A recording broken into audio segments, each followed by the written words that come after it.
Hello, आता करंज्या करत आहोत। 1 वाटी रवा, 3 वाटी मैदा आणि त्याला मोहन लावून असे लाट्या केलेत आणि हे असं कापून घेतलेत। आता हे असं चपटं करायचं आणि हे असं लाटायचं आणि हे सारण आहे, हे सारण भरायचं।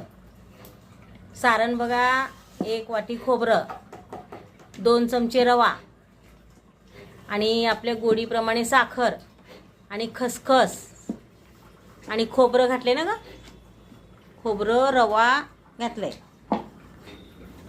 हे आता करंज्या तयार झालेत। आता हे तळणार आहे।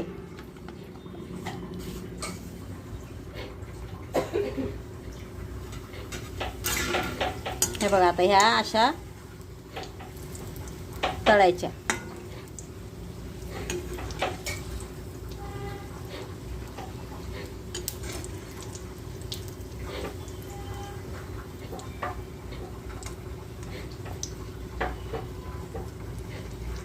झाली, तळून झाली करंजी।